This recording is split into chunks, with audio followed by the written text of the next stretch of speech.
Would you dare to guess that hiring a childminder in France could take over half a year? Or that you may need to spend almost 5 months of work just to look after your kids during school holidays? We didn't either until we moved here.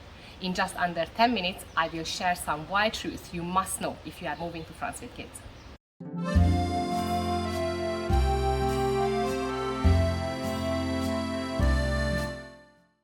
Hi, my name is Gabi.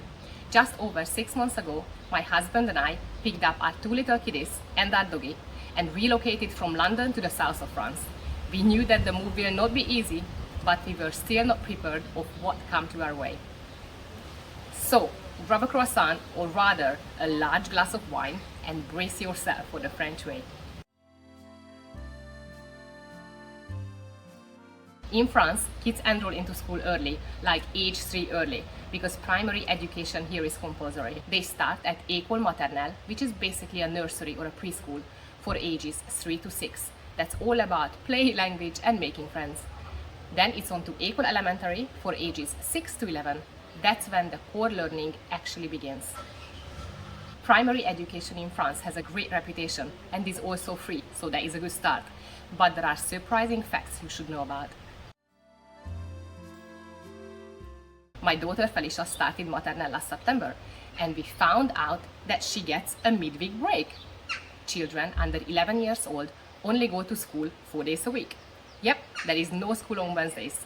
Children also get 16 weeks holiday a year. Yes, you heard that right. They have 16 weeks vacations every year, and that is on the top of the free Wednesdays. If you combine these two, the no school Wednesdays and the 16 weeks vacations, you have almost 5 months childcare to think about. It is great because you can spend a lot of fun time with your kids, and you can also enjoy the beauty of this country, which we absolutely love. However, if you are a working parent, or if you just want to keep your sanity in the long run, you must plan childcare like a pro. Then there is a school day itself. Each school day has a 2 hours lunch break, French style. This has an easy solution though. If you are unable to pick up your kid, you could just sign them up for canteen and 2 hours supervised fun. We choose the canteen option for our daughter, and we pay around €5.50 per day, which I think is pretty good. My daughter loves it, so it's a win-win for everyone. But here is a catch.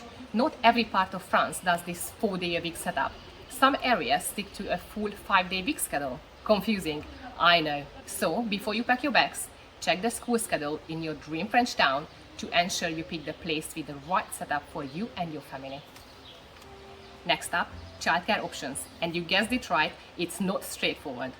We have a 1-year-old little boy Zaki, so I looked into childcare options before I moved. As there were no spaces left in public nurseries, we decided to send Zaki to a childminder instead. We found a lovely lady for this, organized everything, thinking that we are good to go. But then, just a few weeks before we relocated, the reality of the administrative burden hit us. If you want to hire a childminder in France, you must employ them as your own employee, with contracts, employment rights and all. And you must employ them through a system called Pay Employee. However, you are unable to register on Pay Employee until you register with CAF. Our CAF registration alone took 6 months to set up. 6 months! And that is by using professional services to help us navigating the French red tape. I cannot even imagine how long it would have taken without support. As we couldn't exactly wait half a year to organize care for Zaki, we had to go with an emergency plan B, which is a private nursery. It's way pricier than the public ones, but there was no other option, so we had to go for it. And by the way, public nurseries in France, same as schools, has great reputations, and they also quite cheap. So, perhaps not surprisingly, their waiting list is very, very long. Here is a tip. Research childcare options and apply way before you move. Think about a year plus. Otherwise, you will end up like me, a stressed and overstimulated mummy googling calf delays at midnight. Last up, travel traps. Move to France, but you are now dreaming of a trip beyond France, baguettes and beaches. If your kids aren't EU citizens, they will need a DCEM, or your re-entry to France will become a nightmare. What is a DCEM, you ask? DCEM is a small residence-style card issued to foreign minors under 18 years old who live legally in France. It isn't an ID card, Its sole purpose is to let the child leave and re-enter France without needing a new visa each time. The child still travels with their own passport, but the DCEM provides their right to return to France. So, take us for example. My husband and I had British passport as well as European passport, but our kids, Felicia and Zeki, only had British passport at the time when we moved. Moving here was easy. They are tied to your European status, so no issues there. But leaving France and coming back, that could have been a problem. Without DCEM, even though we are legally resident in France, we would be stuck at the border where our visa nightmare would have begun. Insane, right? I know. So get this sorted early. I have one more bonus tip: vaccinations.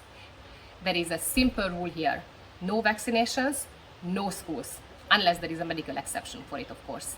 Here is the list of vaccinations kids need to have to be able to attend school and nursery in France. But don't stress if you miss any. If you are in France, you could just book an appointment with a doctor who can administer all those vaccinations that you haven't managed to sort before you move. You will have to pay for it, but it's not too bad.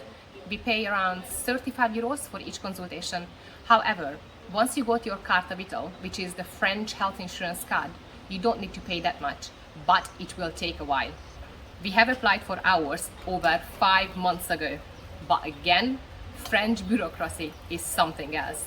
Don't expect to get your documents sorted quickly. You are up for a very, very long wait and never-ending questions and queries about your entire life. But patience, patience, patience. It will all worth it at the end. That's all for today. I hope you find the content helpful. Subscribe, tap that bell, and share your wild relocation story below. Also, if you are interested in a specific topic, drop a comment below and I will try my best to cover those in my next videos. But for now, au revoir!